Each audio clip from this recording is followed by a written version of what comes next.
In the first age, in the first battle, when the shadows first lengthened, one stood. He chose the path of perpetual torment. In his ravenous hatred, he found no peace, and with boiling blood, he scoured the umbral plains, seeking vengeance against the Dark Lords who had wronged him. And those that tasted the bite of his sword named him the Doomslayer. Hello people, it's Davey from the Daveyverse. Yeah, just talk about Doom. It's been a slow news day with Thanksgiving and that, but this came out over the last few days. Just want to basically recap it. Doom has an amazing soundtrack, pretty much from the first one. I've still actually got the Game Boy, is it the SP, the small, so it's Game Boy Advance, is little cartridges. I've got the Game Boy SP that fits in. That makes more sense in my head. Wait, don't know why I've just been autistic. But here we go. Update on Doom's Eternal's official game soundtrack. This was 2020, 2 years ago now. And the whole scenario pretty much was that the soundtrack was delayed from the official launch of the collector's pack. And it's because Bethesda basically fucked up. They didn't have the guy on the payroll yet, and they basically tried to rush it through when they released it. They finally did get the soundtrack out, but it was a month late. And to be fair, a lot of people do put the soundtrack towards Doom Guy. It's got an immense soundtrack. I'm sure a lot of you would have heard by now. The game is almost 20-30 years old. But I'm not rehashing something this old. What I want to hash is basically the work culture and why it was fucked, and then something more sort of, trying to think of the best way of describing it, would be horrendous, maybe? Heinous. Heinous could be a good way of thinking it, of saying what it is. Sounds like that this Mick Gordon, Mick Gordon, sorry about that. It sounded like they basically tried to pay him off to take the fall, and he wasn't having it. So he was the composer. He's done a few soundtracks beforehand for Doom, and like I said, if you're watching this, you're probably a fan of Doom, so you already know about the soundtracks and just how heavy metal they are. They are some of the most rad shit out there. So this is just rehashing some shit that was going on behind the scenes. He was unpaid. He basically had a crunch time. Following the release of Doom, Gordon relates that to Stratton, the scheduler, and called him in a discussion that negative feedback to the OST. They largely involved Stratton berating and blaming him for the feelings. I remember at the time they were basically, when they initially delayed this, when this was pushed back, they blamed him. They basically tried to push the fandom onto him to deflect blame. ID Studios, I think, Bethesda, ID. That's what I think is the partnership there. It's now Microsoft. So Gordon pursued legal action, but claims in a statement negotiations fell apart, and he deemed Stratton taken to the Reddit post. So he did an open Reddit post. Wish I'd got it up. So he did an open letter berating them. Damn.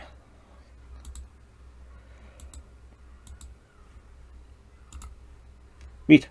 So imagine putting the Doom soundtrack to the back of this. I won't be able to with copyright laws and shit, but I could either do it yourself or imagine it. You'll understand that the soundtrack does make half of this franchise. Yeah, I never quit Doom. I quit a toxic client. I wish we all could do that, mate. Fucking hell, I've got some toxic clients I would love to tell to do one. Bethesda and Stratton have yet replied to accusations. IGN's reached out, so that's just them fluffing. So, Bethesda's tweet. The recent post by Mick Gordon both mischaracterizes and misrepresents the team at ID Software. The development of Doom Eternal, Marty Stratton and Chad Massholder were a one-sided and unjust account of irrespectable professional relationship. We are aware of all the details and history in this moment and unequivocally support Matty and Chad and the team at ID Software. So at least they're backing the guys, but we've heard in the past about some heinous work practices within the gaming industry. I'm sure that Bethesda is not above that. We've seen the development of Fallout 76 for the sake. Some of the work there about the crunch. We reject the disorientation of the truth and the select perspective of incomplete facts. We stand ready with a full and complete document evidence to disclose in an appropriate venue as needed. Oof, Bethesda's not taking us lying down. Could be fluff piece just to try to scare them off, but being an industry insider, I doubt Mick would actually pretty much... Either Mick has to have something there, or Bethesda will show something. I'm sure that Mick has this under control, as he has responded to this. The statement posted online has incited harassment and threats of violence against Marty and Chad and the ID Software team. I've not really seen any threats. I don't doubt that they're out there. There are a lot of trolls there. It's just how it is. But I've not seen any openly. If there are probably pockets of them. I would bet there is. We remain incredibly proud of ID's previous collaborations with Mick Gordon. Like I said, the soundtrack are great. It's just a shame that they can't come together. But given that, that's just how shit is.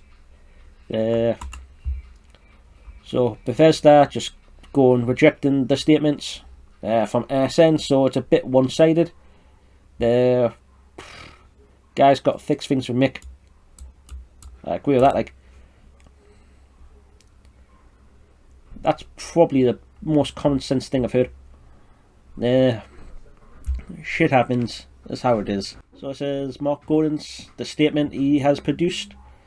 My full statement regarding Doom Eternal. So this was before Bethesda's post. We could see pretty much where the shit's going.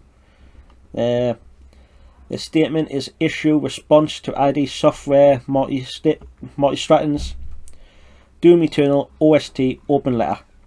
So it does seem that Bethesda did start this.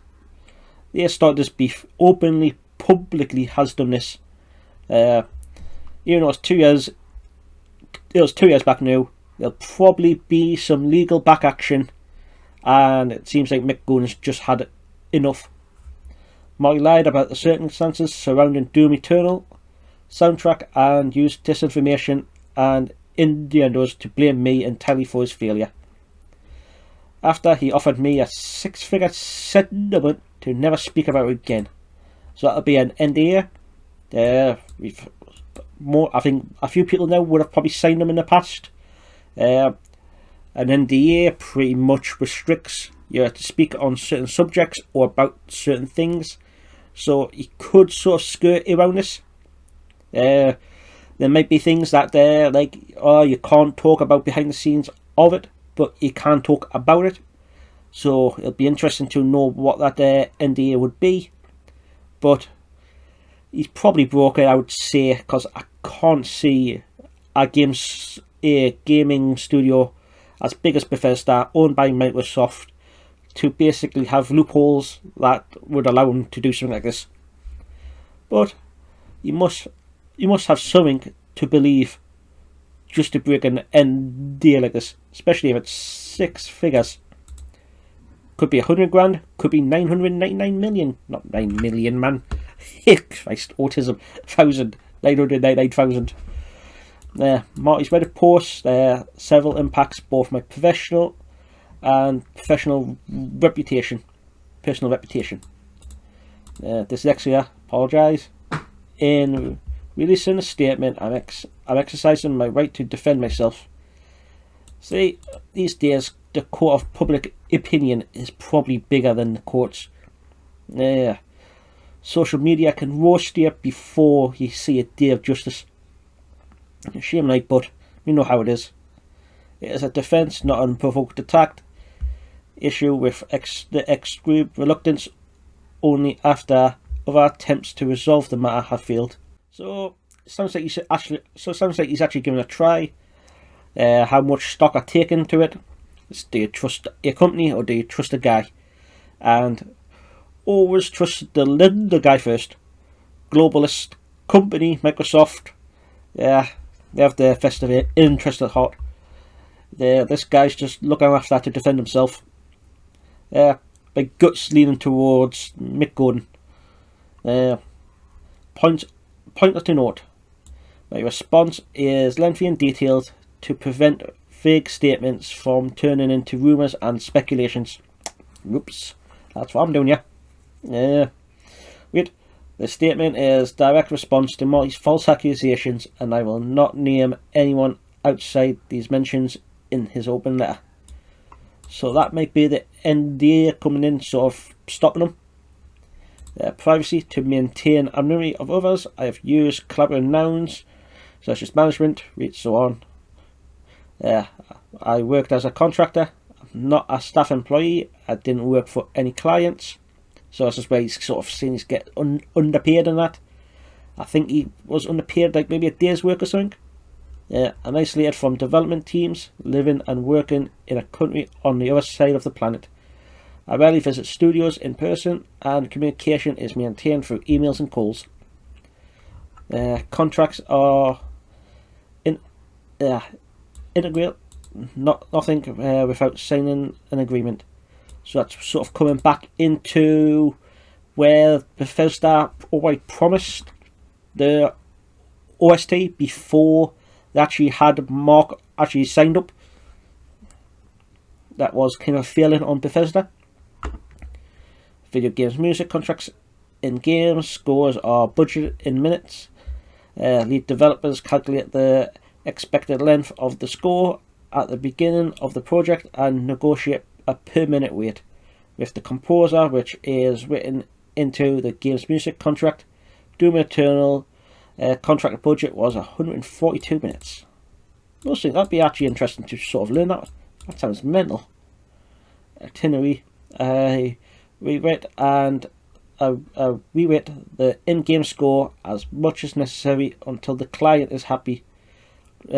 Once the client officially approves the final files, calculate the length and deducts the minutes for the game overall budget. They pay me accordingly. So he'll be getting paid for 142 minutes even if he works extra. Just how it is. An official game soundtrack is pardon me, getting dry mouth. An official soundtrack, the OTS, is a separate product. The in-game score is carefully arranged into a linear album, but the most polished, best representative of the game's score.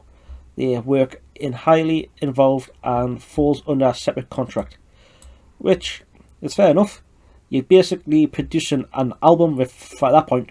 So the score in the game is only 142 minutes, but the album would be the full track as is, polished up, pristine, in HD sound. Pretty much. And his statement is long as fuck. So yeah, that's it. I'll attach the statement if you fancy reading it. I'm leaning towards Mark. But it sounds like basically Bethesda tried to either stiff him on the OTS, or that they're basically pushing the blame onto him for the delay of the OTS to the collector's edition, which was the 2012. Pretty much. Doom Eternal delayed in 2 following years. The release, so that's just a normal release thing. But then the OTS or the soundtrack didn't come till later. I think it was only delayed like a month or so. But then, wouldn't you sort of be annoyed if you basically bought it? As I said, Doom is a franchise mainly based on the soundtrack. There's a lot that goes into Doom. It's a fun hack and slashing, and the fucking wave in the background just makes a climax. But what do you guys think? I'll leave it with you. I'll attach the Medium article, and you can read through it yourselves, as I would be here forever if I tried it myself. Flipping hell. As I said, I'll be here forever. Not saying that on this account. Right, I'll give it a clap. I'll see you in the next one. Peace. Hey, don't forget to like and subscribe to the Davyverse.